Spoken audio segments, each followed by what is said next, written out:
un après-midi d'hiver. La première neige blanchit doucement la ferme de M. Dugarin. Oh, le fermier a pensé aux graines et aux gras pour les mésanges qui fréquentent la ferme. Mais elles ne sont pas les seules, car depuis bien longtemps, toutes sortes d'espèces animales ont appris que les champs et les maisons des hommes procurent nourriture et refuge. Mais les animaux ne cessent pas pour autant d'être sauvages. Les sternes nichent dès le mois de mai. La nuit tombe vite en hiver. Monsieur Dugarin, comme ses chiens et ses chats, s'est assoupi au coin du feu. Ni le labrador sur canapé, ni le fermier ne voient passer le visiteur du soir, furtif et sacrément audacieux. Entre rêve et veille, le fermier croit entendre un rat.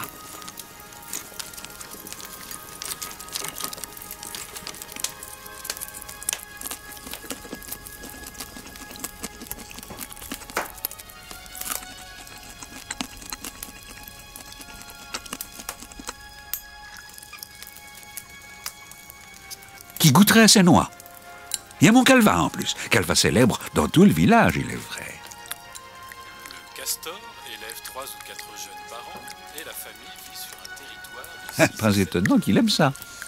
Mais quand on est un rat et qu'on s'adonne à la boisson, on finit par halluciner.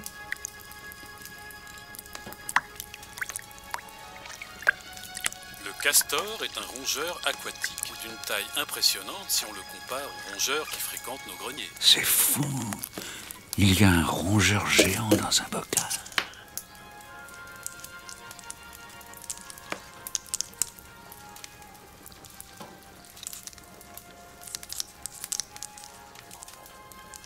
Un rat, ça ronge de tout.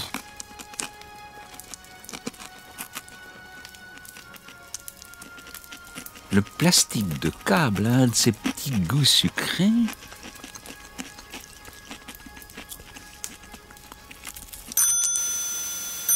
De toute façon, pour ce qu'il y a à la télé,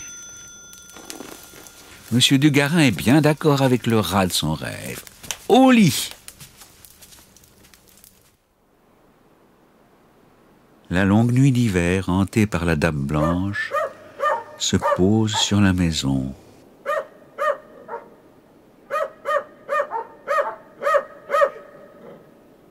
Le fermier s'endort.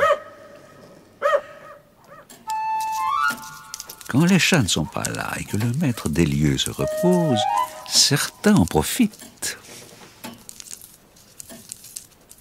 La famille souris a fait son nid au bout d'un petit tunnel dans une plainte du salon. Et c'est la nuit que les souris dansent. Il leur faut à chaque sortie des dizaines de grammes de nourriture. Tout y passe. Miettes, papier, fil électrique, doublure de charentaise. Et, bien sûr, dans la grande tradition souris, fromage.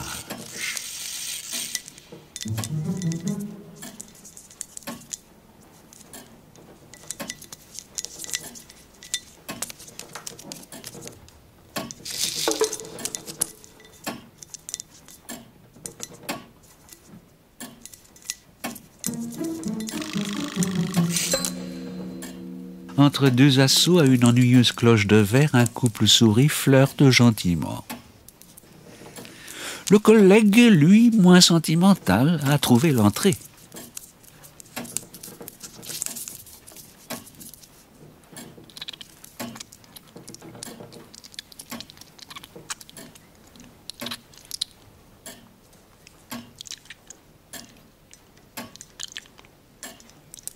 Ces fiancés-là, cette nuit, préfèrent les câlins aux gruyères. Il faut comprendre, la souris est un animal fragile et sans défense. C'est en faisant beaucoup de petits, et souvent, que le couple souris assure la survie de l'espèce.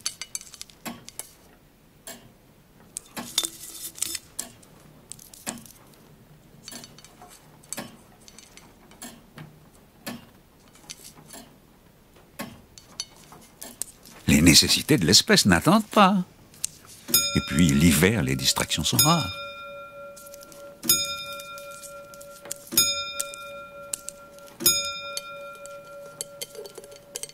Ces amours discrètes ne peuvent tirer de son sommeil la brave labrador dite Sofa, qui pourtant chasse les souris.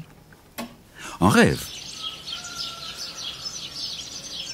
Et c'est ainsi que l'hiver passe jusqu'au réveil de la terre. En ce petit matin frisquet d'un printemps timide, M. Dugarin a déjà fort à faire entre porcherie et basse-cour.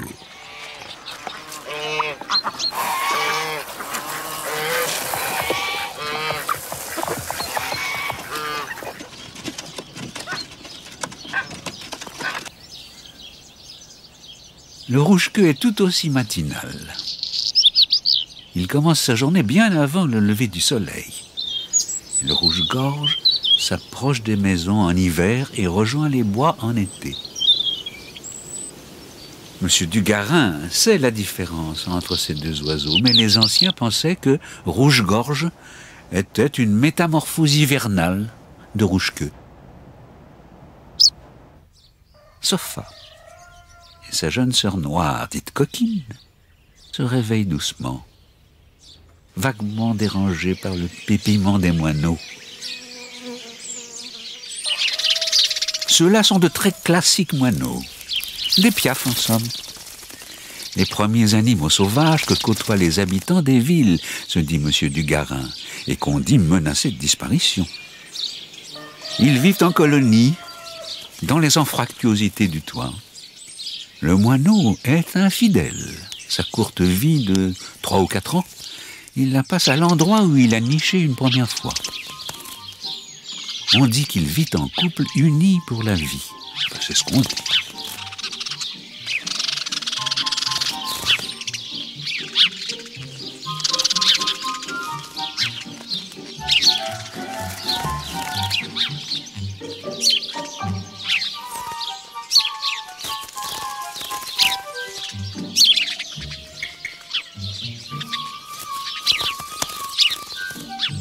Pour avoir jusqu'à 3 couvées en un été, il faut ce qu'il faut. Le couple garnira ensuite son nid de poils, de plumes et de débris de toutes sortes, et il y restera en brave sédentaire l'hiver suivant.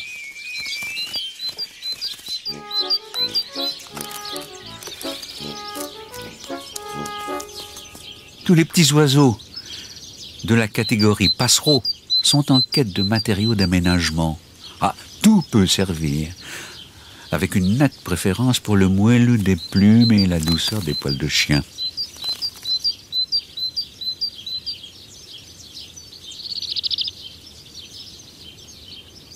Tout ce que les labradors leur abandonnent fait l'objet d'une rude concurrence.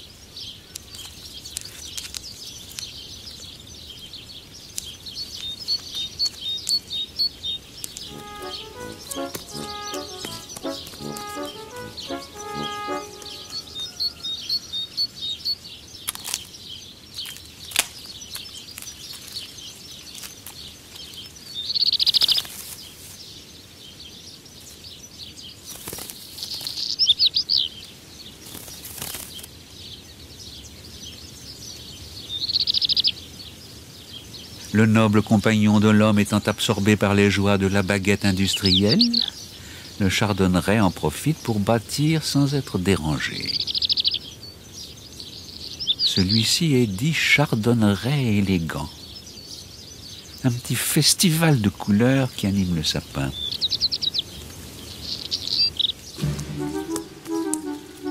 Chez un labrador gourmand, le pain perdu, on ne connaît pas.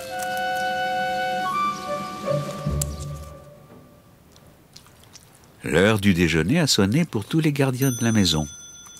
Chat Noir et Charroux sont au régime boulette, ce qui ne présente aucune garantie que leur instinct de chasseur aurait disparu. Le labrador s'en mêle, les chats le tolèrent, il le gratifierait même d'une sorte d'affection.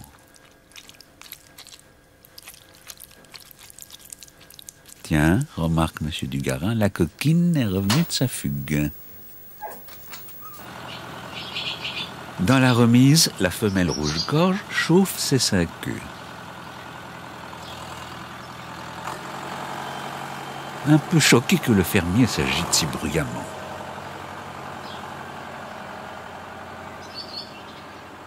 Quant au troglodyte, il nourrit ses oisillons. C'est sa manière de travailler du chapeau.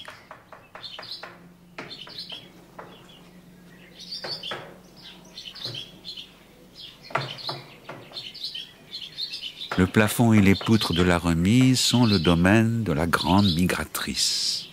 La voyageuse, l'hirondelle de cheminée, est déjà revenue d'Afrique. Et pour construire son nid, elle fait au moins 120 kilomètres d'allées et venues. Entre la remise et la mare, où elle prend de quoi accumuler un bon millier de boulettes de boue, et entre la remise et les champs, où elle ramasse l'herbe sèche qui conforte le mortier. 1 mois de travail pour une construction remarquable de solidité et de sens architectural.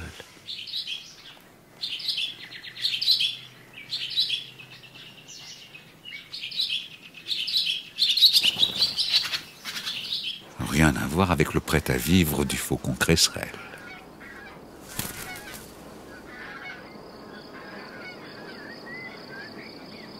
Que madame ne se donne pas la peine, il suffit d'attendre qu'un mâle se présente.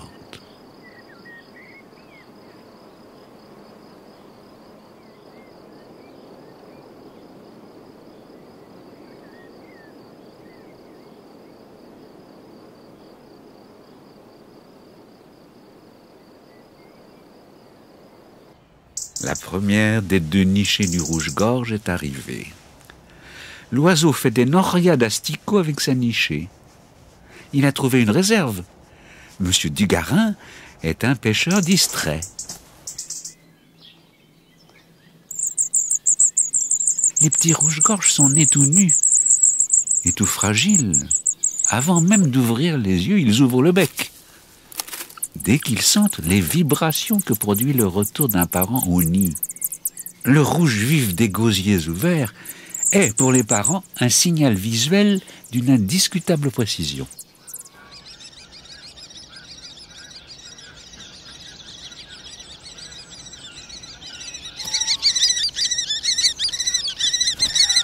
La dame faucon n'a pas eu longtemps à attendre.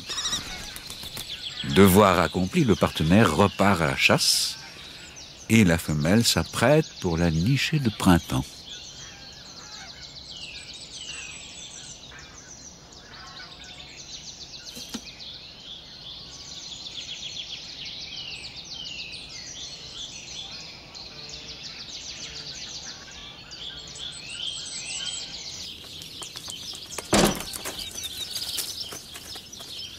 Cette fois, c'est clair, la coquine a un coquin. Le labrador du voisin. Les préliminaires sont rapides, le passage à l'acte est maladroit. C'est la fougue de la passion.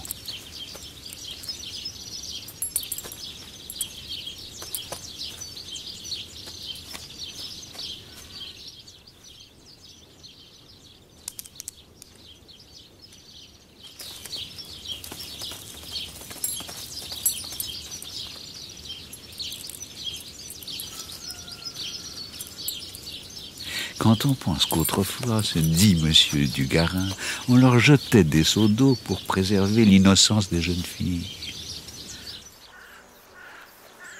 Dans la prairie qui sent déjà l'été, les paisibles vaches salers contribuent, comme toujours, au ravitaillement des étourneaux. Oui, les oiseaux se régalent des insectes qui les entourent et des vers que leur passage déterre. Il faut dire qu'eux aussi ont des nichées à nourrir.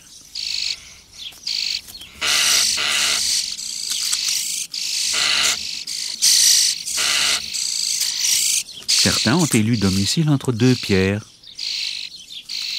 Les oisillons grandissent vite et font mentir comme toujours l'expression « appétit d'oiseau ».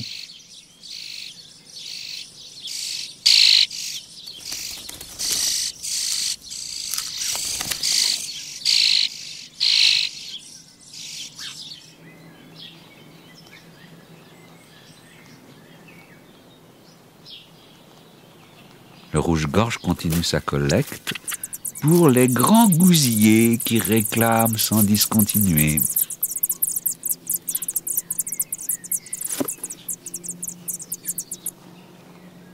Le pêcheur a un peu fait exprès de ne pas ranger son matériel.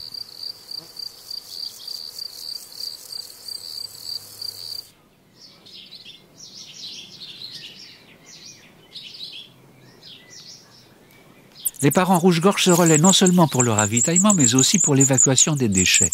Les crottes se présentent en petites poches souples que les adultes emportent pour les jeter. N'importe où.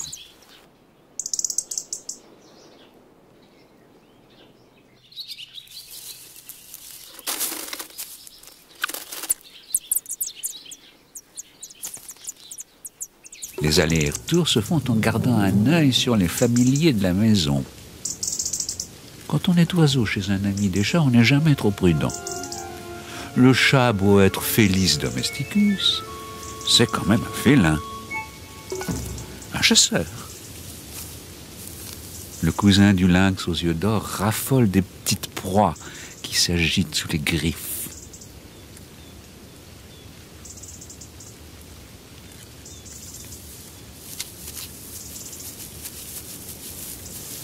Monsieur Dugarin regarde Charou repartir à la chasse. Le chat est bien resté un animal sauvage. Il consent à cohabiter avec l'homme, mais s'il le fallait, il reprendrait vite ses habitudes dans les forêts.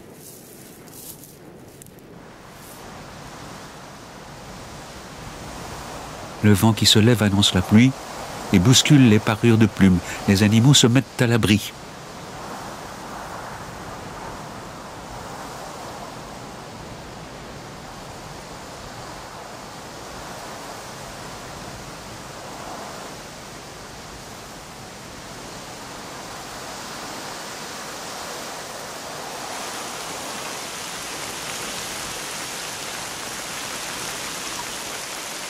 Là, le félin revient bredouille et mouillé. Monsieur Dugarin sait que Charou est très vexé et qu'il va faire une longue toilette pour encaisser cette intolérable humiliation.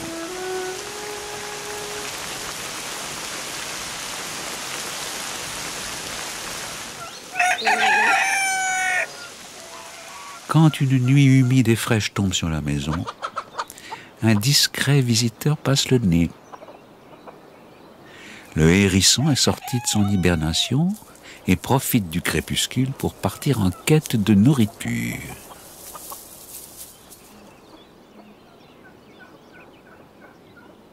La maison s'endort. Monsieur Dugarin se demande, juste avant de s'endormir, s'il a bien pensé à tout.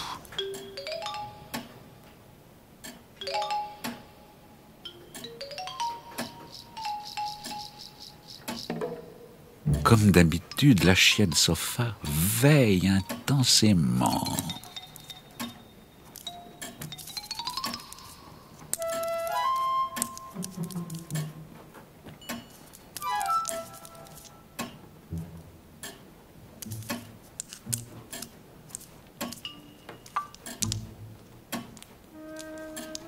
Les petits doigts adhésifs du rat noir sont bien commodes pour grimper partout, pour s'accrocher, pour monter et descendre sur toutes les surfaces. Tout est intéressant pour un rat noir. Il lui arrive même de ronger la brique ou le béton. Alors pensez à la réserve d'épicerie. Et puis, le rat noir, c'est un malin. Il sait que le chien dit de garde ne bougera pas.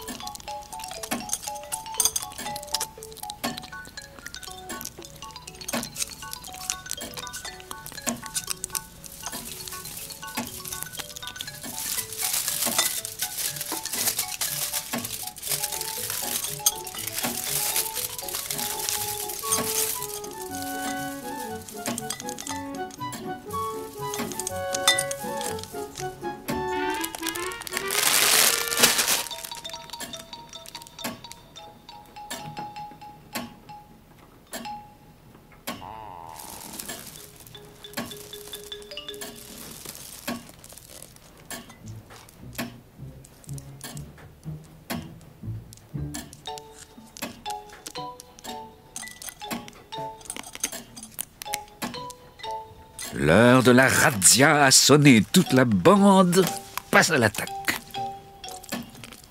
On mange, on boit. Après, on se nettoie un peu. et on recommence.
La nuit est aussi le royaume de la chouette effraie, la dame blanche, fantôme des greniers.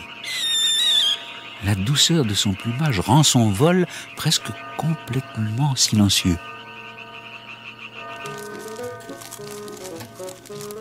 Dans son lit, M. Dugarin cauchemarde.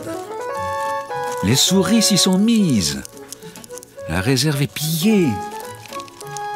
Au matin, les rongeurs n'auront laissé pour tout indice de leur passage ravageur que quelques minces traces de poussière.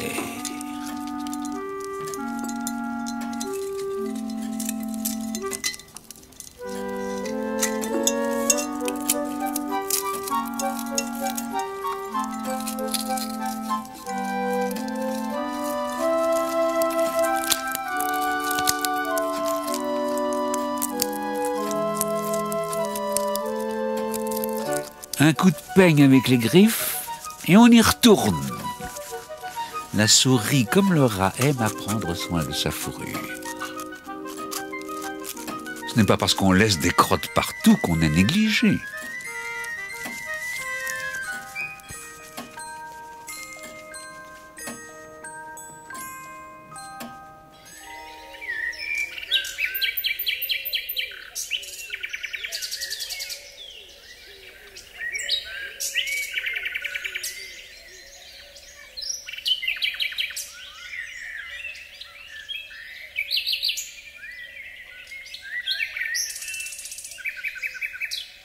Le lendemain matin, comme toujours, le fermier a commencé sa journée par la basse-cour. Il est passé nettoyer le clapier, mais il a dû faire une visite à la cuisine en entendant des petits cris.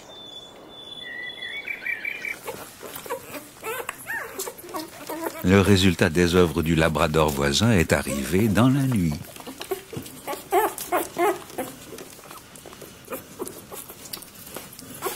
Ils sont 7 d'un coup. Les lois de la génétique ont opéré. Des noirs et des blancs. Tous labradors.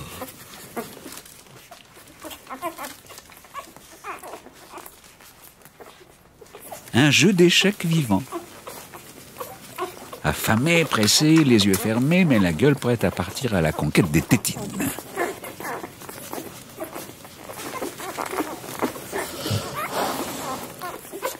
Cette touchante scène de famille ne fait ni chaud ni froid à Chat Noir.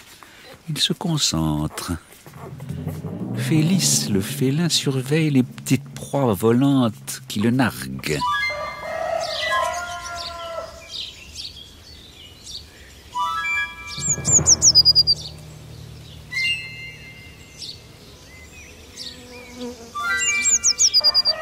Les mésanges bleus se déchaînent en parade amoureuse, comme si elles sentaient que leur ennemi est enfermé et impuissant.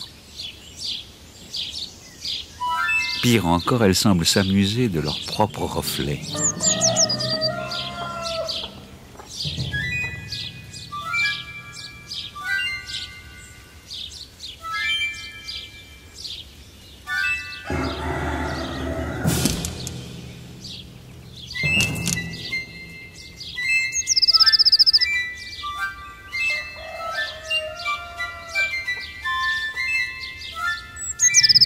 Ça frôle l'insulte.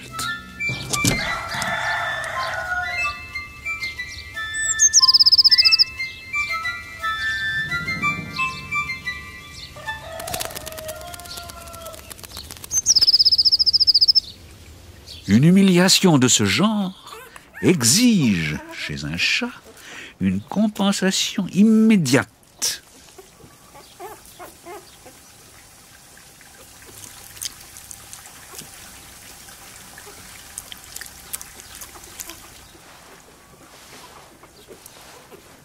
Chat Noir pourrait se faire une toilette, mais cette fois, il choisit le rapprochement avec la chienne. Il la frôle pour l'intégrer une fois encore à son territoire à lui. Il accepte même une petite sieste joueuse en sa compagnie. Enfin, elle est quand même bien maladroite.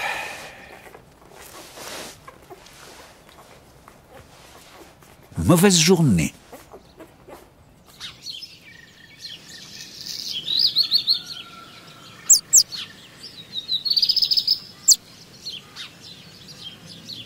Sur la terrasse, le merle noir s'affaire. Il est aussi familier de la maison que le moineau. Vers de terre, insectes, graines, il gobe de tout. Et c'est un maître dans l'art de contrôler l'élasticité du lombric.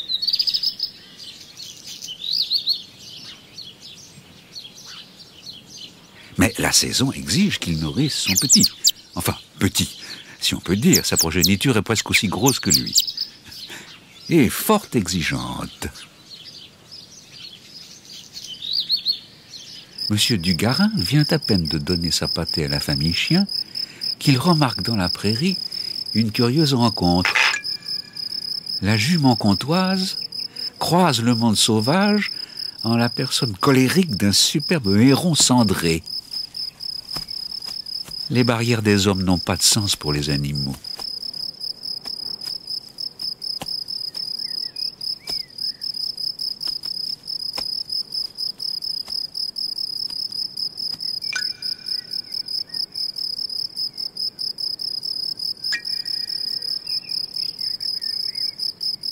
C'est l'heure où passe le facteur. Le fermier est sorti à sa rencontre parce que, dès le début du printemps, il a renoncé à l'usage de sa boîte aux lettres. À la mésange charbonnière, calotte noire et jabot blanc, se l'est approprié pour l'une de ces 2 couvées de l'année. Les parents veilleront sur leurs oisillons jusqu'à ce qu'ils aient leur costume de plumes complet. La mésange se pose rarement au sol. De ses perchoirs, elle guette les insectes. Et elle surveille l'approche des félins. Chat Noir a une revanche à prendre.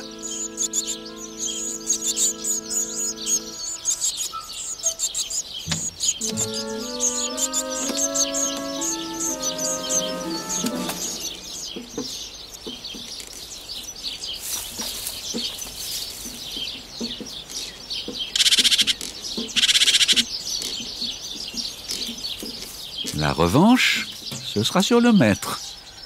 Ce sont un peu des manières de chien, mais bon.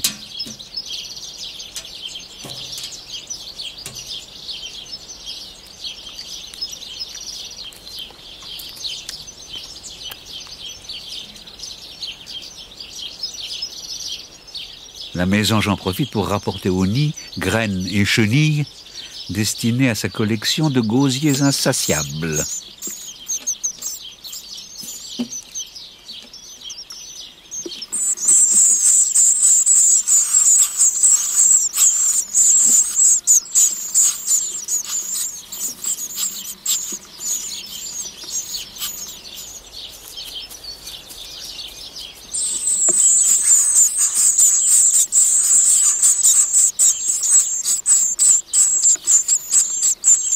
Comme le rouge-gorge, elle veille à la propreté des lieux en évacuant les poches à crottes.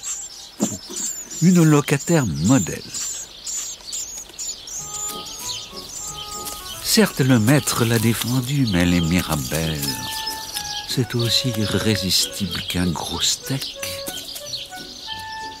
Le chien est carnivore, c'est vrai, mais les mirabelles, c'est sucré.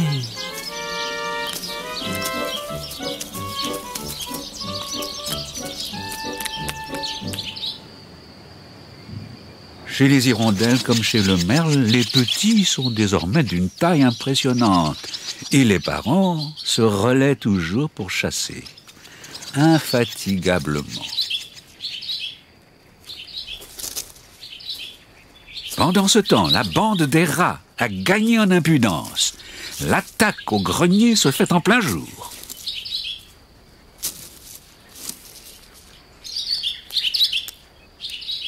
Le rat noir est végétarien et amateur de grenier. On le confond dans la répulsion avec son parent, le rat gris, dit rat d'égout. Le surmulot venu des steppes il y a 3 siècles a chassé le rat noir de ses territoires des villes. Toujours est-il que notre rat noir, lui, serait venu de l'Inde. De ces lointaines contrées, il a voyagé jusqu'à nous de grenier en réserve.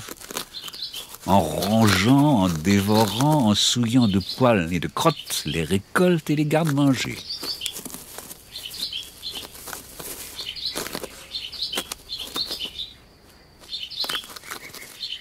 Avec le temps, le rat noir s'est remarquablement adapté à l'évolution des matériaux inventés par l'homme.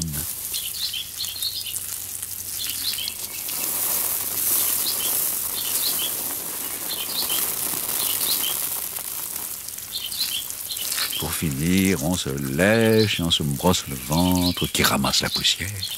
Quand on vous dit que le rat est soigné,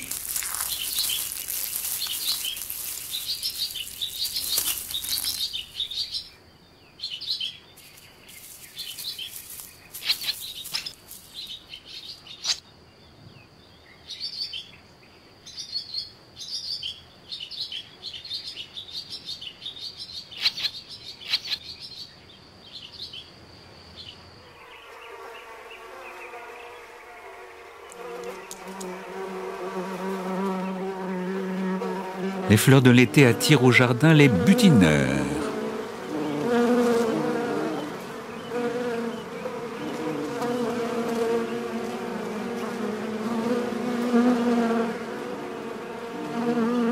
Guêpes et hommes vivent ensemble depuis les temps les plus reculés, les uns se tenant à l'écart des piqûres des autres.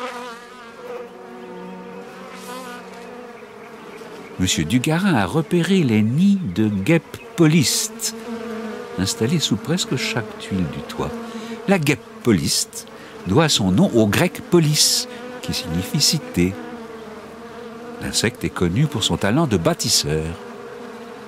Une femelle a initié la construction d'un ensemble de cellules hexagonales, faites de végétaux broyés et de salive, et orientées vers le bas pour empêcher la pluie d'y pénétrer.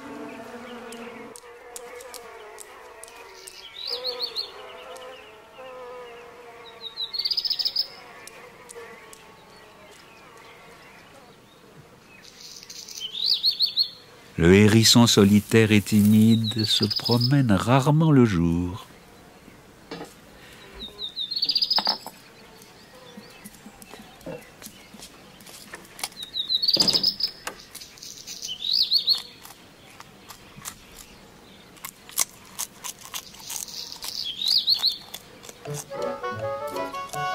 Est-il par quelque odeur alléchée? Chat noir et chat roux, en bons félins, ont coutume de laisser des restes dans leurs étoiles pour aller digérer à l'aise avant d'y retourner.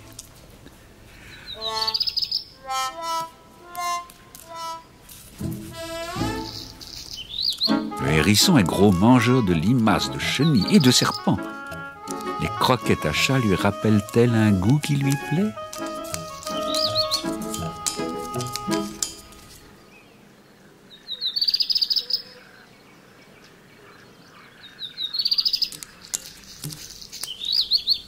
Avant de passer à table, il lisse son manteau pour se défaire de ses nombreuses puces.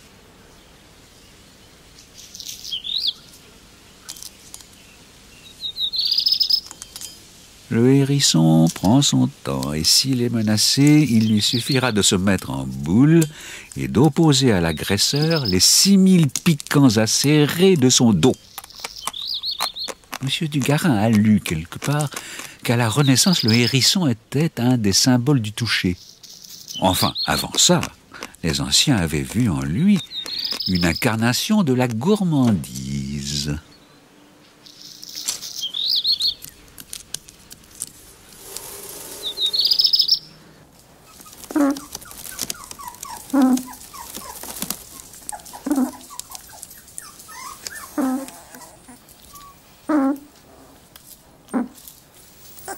sous l'œil un peu vieille fille de leur tante, les chiots, en noir et blanc, commencent à regarder le monde.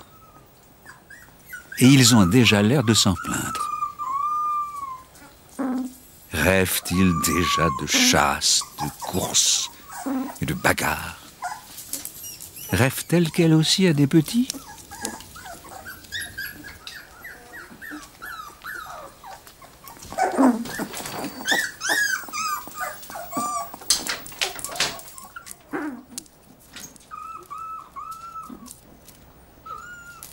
À cet âge, la portée de chiot ne se réveille vraiment que pour téter. Chacun a la place qu'il a conquise.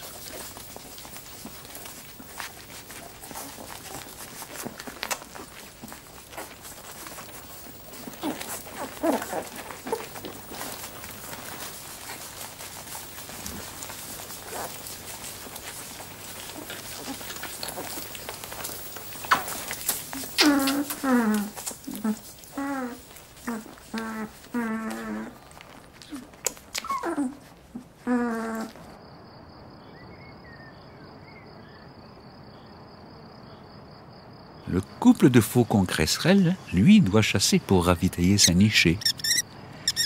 Il semble prendre la pause, comme les faucons du Moyen-Âge au point des nobles dames qui allaient à la chasse.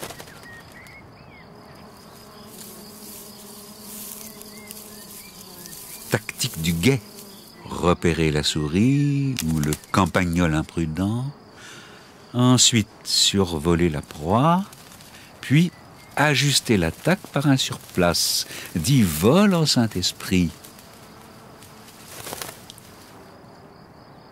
Au bon moment, frapper en piqué, et le choc et le coup de bec qui l'accompagnent sont presque toujours mortels.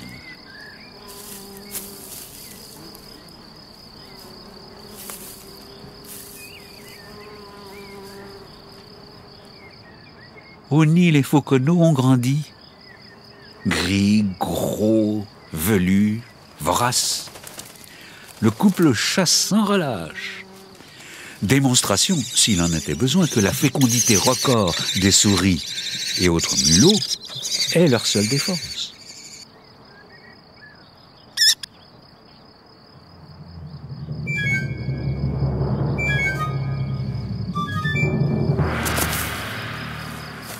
Les faucons cresserelles sont meilleurs preneurs de campagnols que chasseurs d'oiseaux, sauf dans les villes, où ils comptent volontiers sur les petits moineaux.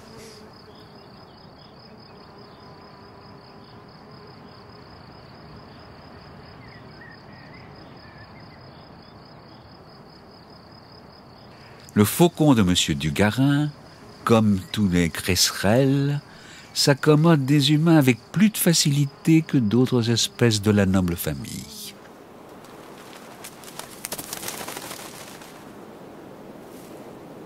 La tombée de la nuit donne toujours de l'audace aux visiteurs sauvages. Maître Blaireau fait une visite aux graines de la basse-cour. Il n'empêche pas M. Dugarin de s'endormir paisiblement.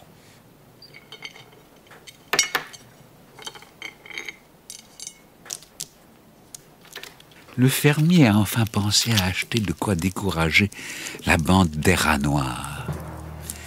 Il a toute confiance dans la tapette à l'ancienne, moins risquée que les grains empoisonnés et moins chère.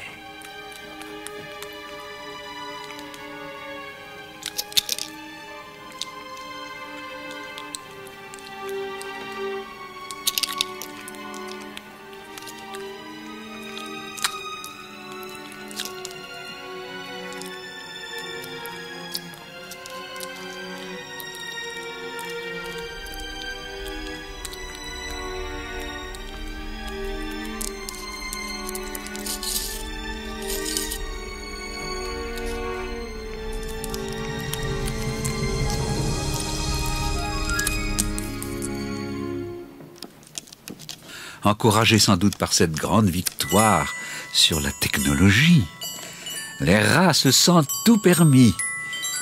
Il est charmant de déguster un encas nocturne au rythme d'une valse. Ah, la valse, Vienne, l'impératrice ici.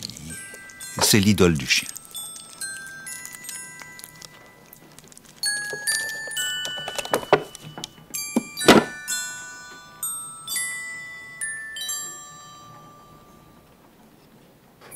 Pendant ce temps, le blanc fantôme, fidèle à la maison depuis 15 ans, est à l'affût.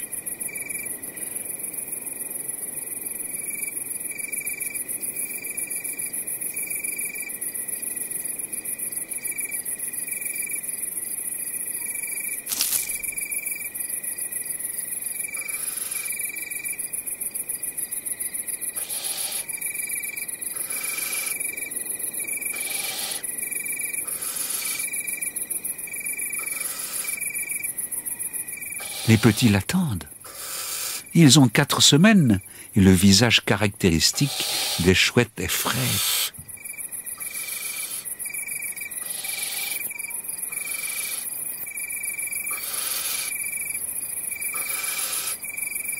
C'est un membre de la famille souris qui fait les frais de l'appétit des chouettons. Ils sont nourris de cette manière pendant pas moins de 2 mois. Chez les souris, c'est le grand soir. Les naissances y sont spectaculaires. Pas moins de 10 portées, de 5 à 7 souriceaux par an. Les souriceaux naissent et grandissent dans le nid que leur prépare leur mère. Elles cherchent pour le faire un endroit sûr, un trou sous le plancher, dans un mur, un coin oublié et retiré.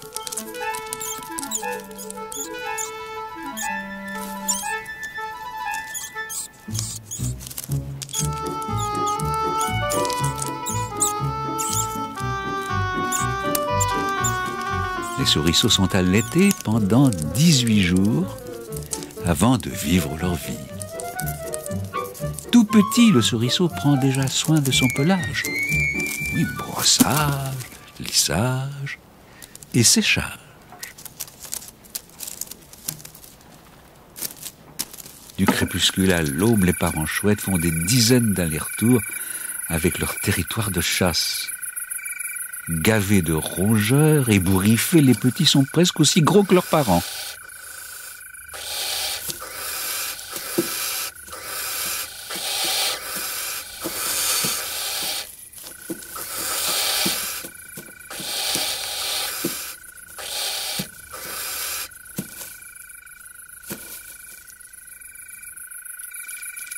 La chouette voit plus clair que nous, de jour comme de nuit. Ses yeux sont 100 fois plus sensibles que les nôtres.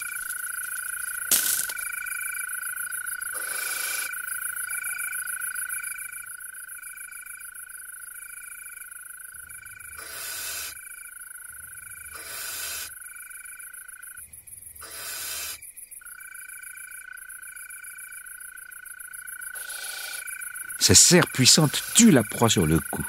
Elle engloutit sa victime, puis régurgite les parties indigestes, comme le poil ou les os.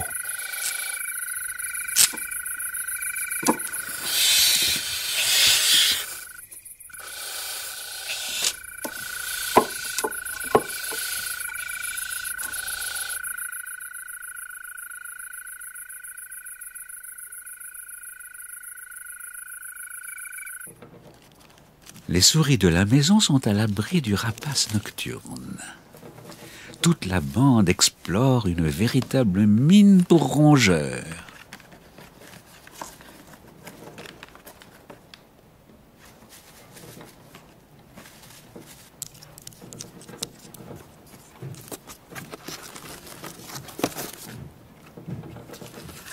Monsieur Dugarin constatera au matin qu'elle dévore littéralement l'information. Les souriceaux s'entraînent à l'usage de leurs pattes collantes. Leurs exercices d'équilibre leur serviront quand ils partiront à l'assaut des parois glissantes de bocaux, de boîtes, de poudre. Et les souris, ça va partout.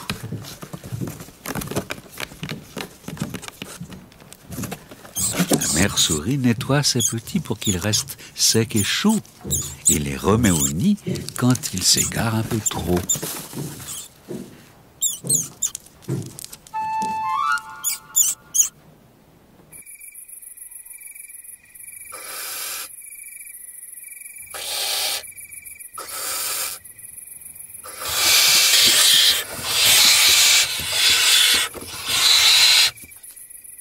Les petites chouettes, jusqu'au matin, soufflent comme des chats en colère, impitoyables, et renvoient leurs parents à la chasse, encore et encore.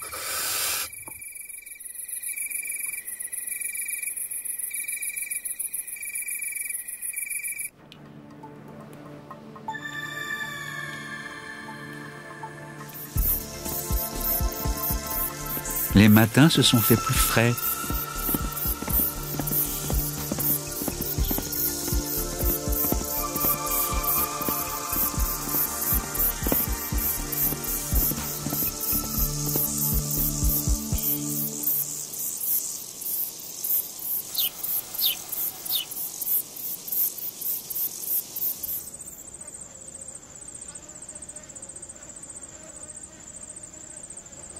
Les fauconeaux ont grandi. Ils en sont au premier essai d'envol.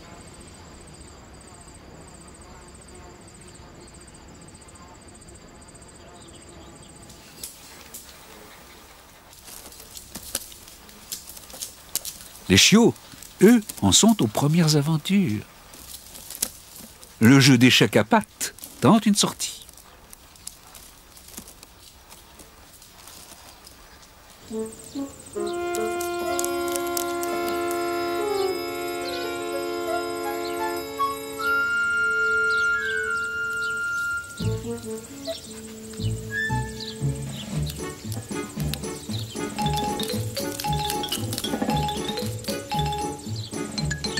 Monsieur Dugarin se félicite du remarquable effet 101 dalmatiens de sa petite troupe. Regrette-t-il de devoir les laisser partir chez les voisins qui les ont depuis longtemps réservés?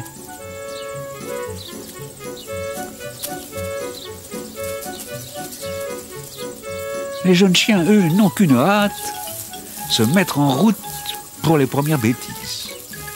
Et en avant pour les premiers dégâts. Oh, la portée promet.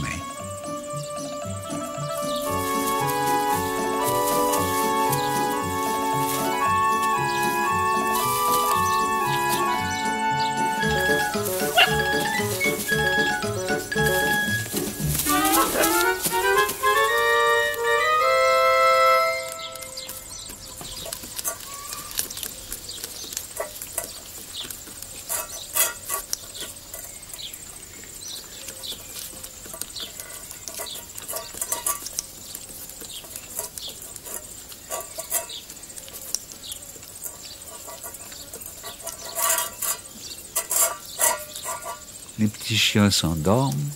Enfin, ils maîtrisent heureusement l'art de la sieste, aussi bien que leur tante labrador blanche. Rêve-t-il à un été sans fin?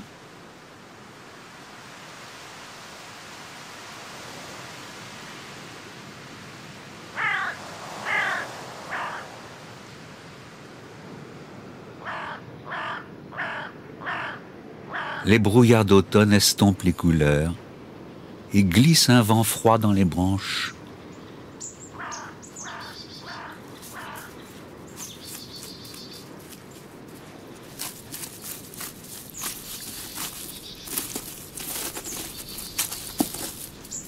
Le pinson qui profitait de la mangeoire des mésanges se retrouve en cage.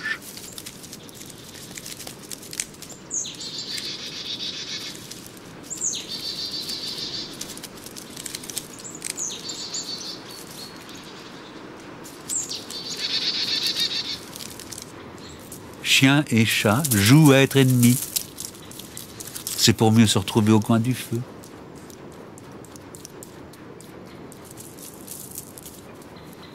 La terre va s'endormir sous une nouvelle neige. Monsieur Dugarin vérifie que tout est prêt pour les oiseaux, fidèles mésanges et moineaux familiers.